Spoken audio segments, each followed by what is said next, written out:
শুভ নববর্ষ। আজকে বাঙালিরা চিংড়ি মাছের মালাইকারি খাচ্ছে, তো আমি ভাবলাম আমিও খাই স্প্যানিশ চিংড়ি। ব্যাপারটা আর কি প্রিপারেশনটা। পয়লা বৈশাখের দিন চলে গিয়েছিলাম এই ছোট্ট তবে বেশ পুরনো রেস্টুরেন্টটায়, রাজ স্প্যানিশ ক্যাফে। স্পেনে এখনো আমার যাওয়াও হয়নি, তাই ওখানকার অথেন্টিক খাবারও খাইনি। কতটা স্প্যানিশ জানি না, তবে মেনু কার্ডে বেশ কিছু খাবারের স্প্যানিশ নাম ছিল, যেটা আমরা কন্টিনেন্টালেও খাই। এই রেস্টুরেন্টটা বেশ পুরনো। প্রি স্কুল স্ট্রিটে ফরেনার টুরিস্ট যারা আছে তাদের কাছে ভীষণভাবে পপুলার এই রেস্টুরেন্টটা, তাই হয়তো নাম দেওয়া হয়েছে রাজ স্প্যানিশ ক্যাফে। আর ইন্টেরিয়ারটাও বেশ ফাঙ্কি টাইপের। বাইরে একটা ছোটখাটো সুন্দর বসার জায়গা, যেটা খুব সুন্দর সুন্দর ড্রয়িং আর গ্রাফিটি দিয়ে ডেকোরেট করা। অনেকদিন ধরে ভাবছিলাম রাজ স্প্যানিশ ক্যাফেতে খাবা, কিন্তু আসা হচ্ছিল না। আজকে ফাইনালি খুঁজতে খুঁজতে রাজ স্প্যানিশ ক্যাফেতে এলাম। এত বছর নিউ মার্কেটে এত জায়গায় খাচ্ছি, কিন্তু এখানে কোনো আসা হয়নি। এবারে দেখি এইখানকার খাবার ট্রাই করে। এত নাম শুনেছি, কিরম ব্যবস্থা নাও আছে সব। আর ভেতরে এসি সিটিং এরিয়াটা খুব ক্যাজুয়াল একটা সিটিং এরিয়া, আর তার মধ্যে দেওয়ালে বেশ কিছু হিজিবিজি ডিজাইন। ওভারঅল অ্যাম্বিয়েন্সটা ভালোই লাগছিল। গিয়ে নিজে থেকেই বসে পড়লাম এই কর্নারটায়। এদের সামনে একটা ওপেন কিচেন, যেখান থেকে দেখছিলাম ম্যাক্সিমাম বেভারেজেস এর অর্ডার আসছিল। আমাদের লাঞ্চ করাচ্ছিল, তাই এক এক করে অর্ডার দিলাম এদের মেনু ঘেটে। যদিও এর একটা মেনু কার্ড দিচ্ছে, কিন্তু অ্যাকচুয়াল অর্ডারটা দিতে হবে অনলাইনে কিউআর স্ক্যান করে। ওখানেই অ্যাকচুয়াল মেনু, আর ওখানেই ক্লিক করে অর্ডারটা দিতে হয়। আর তার সঙ্গে পেমেন্ট অপশনও আছে। বয়স্কদের জন্য একটু কমপ্লিকেটেড, সেটা হলে অবশ্য ওনারা ম্যানুয়ালিও অর্ডার নেন। আমি আর মা দুজনেই একটু স্যুপের ভক্ত, তবে মেনুর মধ্যে কোনো স্যুপ পেলাম না, তাই অর্ডার দিয়ে দিলাম এদের যে স্পেশালিটি ডিশ গুলো আছে তার মধ্যে থেকে একটা চিকেনের আইটেম। বেশ কমপ্লিকেটেড একটা নাম, মনে রাখা ভীষণ দুষ্কর। পোলো অ্যাসাদো কর্ন পিওর দে পাতাতা। আর তার সঙ্গে চিংড়ি মাছের একটা আইটেম, আম্বা গাম্বা কিসব নাম ছিল, কেস দেবেন না প্লিজ। গ্যাম্বাস আলিও। এখানে কিছু বুকসও আছে। কফি বা খাবার দাবার খেতে খেতে একটু বই পড়ে নেওয়া যেতে পারে। পোলো আসাদো কর্ন পিওর দে পাতাতা নাম দেখে ভয় পাবেন না, যেটা অ্যাকচুয়ালি বিশাল কিছু নয়। Roasted chicken with potato. Roasted চিকেনটার কালো কালো রং দেখে খুব একটা ভালো লাগেনি। জেনারেলি অন্য জায়গায় রোস্টেড চিকেনটা একটু গোল্ডেন ব্রাউন কালারের হয়। ছোট চিকেনের পিস, তার সঙ্গে অনেকটা আলু ভাতে আর বাটার ভেবেছিলাম, কিন্তু ওটা অলিভ অয়েল দিয়েছিলাম। চিকেনের এখানকার যে স্পেশালিটি ডিশটা রোস্টেড চিকেন, একটা হাফ চিকেন। মানে আমার একটু রেডিশ রোস্টটা ভালো লাগে, এটা একটু হোয়াইটিশ এসছে, তো ট্রাই করে দেখি কেমন টেস্ট। একটু অল্প বিস্তর হয়তো বাটার মিক্স করেছে, কিন্তু খুব একটা বাটারের ফ্লেভার পাচ্ছিলাম না। আলু ভাতেটা আলু ভাতেই, ওই স্পেশাল বাটারি স্ম্যাশ পটেটো নয়। চিকেনটা খুব সফট না হলেও স্টিফ ছিল না, একটু চাপ দিতেই খুলে যাচ্ছিল। মা আবার এই গোটা চিকেন দেখেই আটকে উঠেছে। এমনি মা চিকেন ভক্ত না, তারপরে এই বড় বড় চিকেন দেখলে আরোই মায়ের প্যালপিটেশন শুরু হয়ে যায়। অনেক কষ্ট করে ম্যানেজ করে ভুলিয়ে ভালিয়ে এক দু টুকরো খাওয়াতে পারলাম।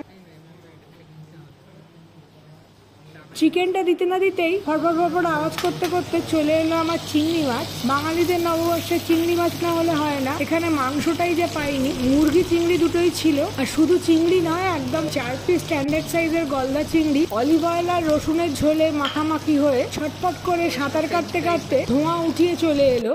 এবার আসি টেস্টে। শুধু সল্ট অ্যান্ড পেপার দিয়ে ম্যারিনেট করে এটাকে গ্রিল করা হয়েছে, তাই জন্য এর মধ্যে কোনো স্পেশাল ম্যারিনেশনের টেস্ট নেই। তবে চিকেনটা ব্লান্ট নয়, একটা সল্টের টেস্ট ছিল। আর তাছাড়া রোস্ট হওয়াতে একটা পোড়া পোড়া ফিল এসছিল বলে খেতে ভালোই লাগছিল। ওয়েল ম্যারিনেটেড, তবে চিকেনের টেস্টটা বেশি আসছে নর্মাল রোস্ট চিকেন। তার সঙ্গে বাটারটা দিয়ে একটু টোবাস্কো অ্যাড করতে হবে। আর এসে গেছে আমার আরেকটা অর্ডার, সিজলিং প্রন। কি গ্যাম্বা না কিছু নাম ছিল, নামগুলো পরে আমি দেখে দেবো, নাম মনে নেই। দেখি আর বেশিক্ষণ থাকা যাচ্ছিল না, তাড়াতাড়ি ছবি টবি তুলে একটা কামড় বসিয়েই দিলাম। সিজনিংটা কম, বেশ চিংড়ির টেস্টটাই আসছে, আর কোনো টেস্ট ওয়েল সিজন, নুন ঠিকঠাক আছে, কিন্তু অন্য কোনো মানে নর্মাল চিংড়ি সেদ্ধ ঠিক আছে।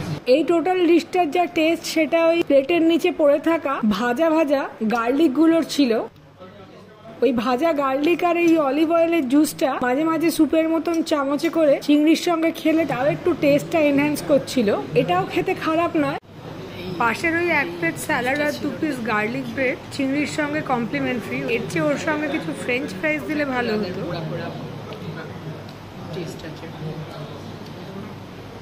বাটার দিয়ে করলে বেশি বেটার হতো। তবে যেটা আমার খুব খারাপ লেগেছে সেটা হচ্ছে এই চিকেনের ভেতরটা, রিবের কাজটা পুরো নোংরা, একদমই ক্লিন করেনি। ওই ব্লাড গুলো জমে আছে, যেটা বাড়িতে আমরা পুরো ক্লিন করে ফেলে দিই, একদম পরিষ্কার হয়ে যায় এই পাঁজরার এরিয়াটা। কিন্তু এটা দেখেই খেতে ঘেন্না করছিল। যাই হোক, কোন রকমে শেষ করলাম। তবে দুটো ডিশই খুব একটা এক্সট্রা অর্ডিনারি কিছু নয়, তাই মনটা বেশ খুঁতখুত করছিল একটা ভালো খাবার খাওয়ার জন্য। শুনেছিলাম এখানকার পিজা নাকি স্পেশাল উড ফায়ার পিজা, তাই ভাবলাম পিজাটা না টেস্ট করলে এখানে আসাটাই ব্যর্থ। অর্ডার দিয়ে দিলাম হলো এই ফাঙ্গি পিজা। 10 মিনিটের মধ্যেই চলে এলো গরম গরম বিশাল বড় একটা পিজা। দেখে তো ভীষণ টেম্পটিং লাগছিলই, তারপর যখন মুখে চালান করলাম বুঝতে পারলাম পিজাটা সত্যিই অসাধারণ। অপশনে আমি থাইম আর অরিগানো দিয়েছিলাম বলে একটু থাইমের ফ্লেভার ছিল। পুরো টেস্টটাই একটা সাটল পিজা সসের, যেখানে টমেটো সসের কোনো সিন নেই। Proper authentic Italian pizza sauce, যেখানে টমেটোর কোনো মিষ্টি মিষ্টি ভাব নেই। তার উপরে অনেক চিজ, চিকেন আর মাশরুম ছিল। ভীষণ এনজয় করে খেলাম এই পিজাটা। নিয়ে নিলাম এখানকার special wood fire pizza, try করে দেখি।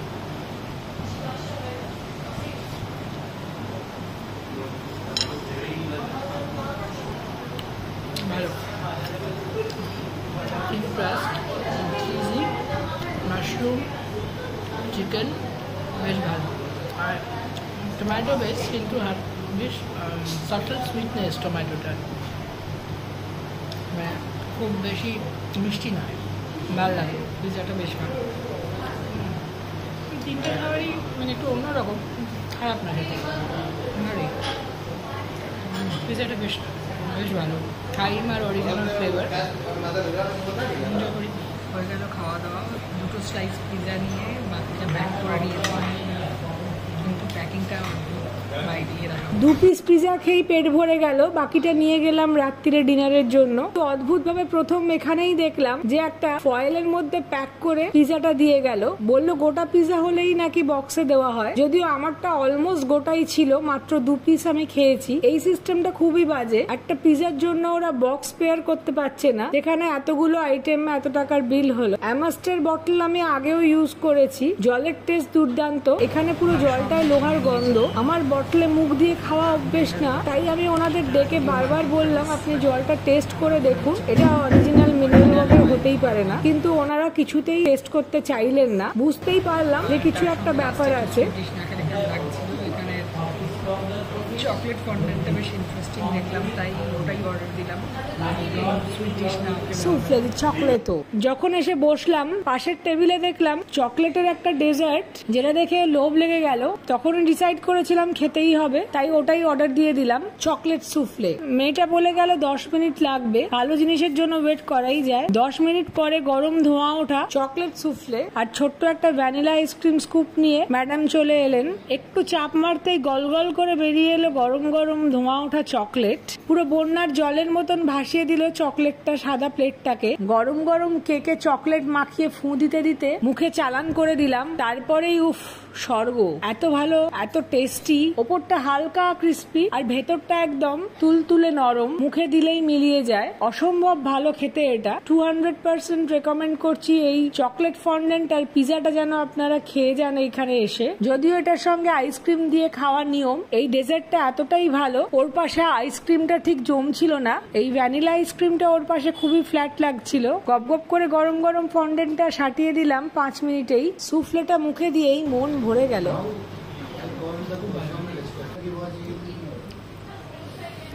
প্রোটিনটা হালকা ক্রিস্পি কিন্তু সফট, এটা একদমই মানে মেলসিং।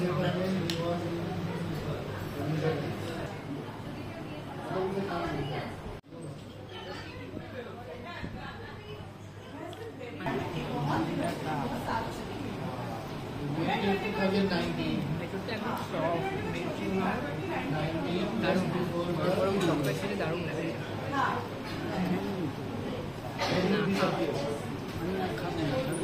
লাস্টের দুটো ডিশ খেয়ে মনটা ভরে গেল।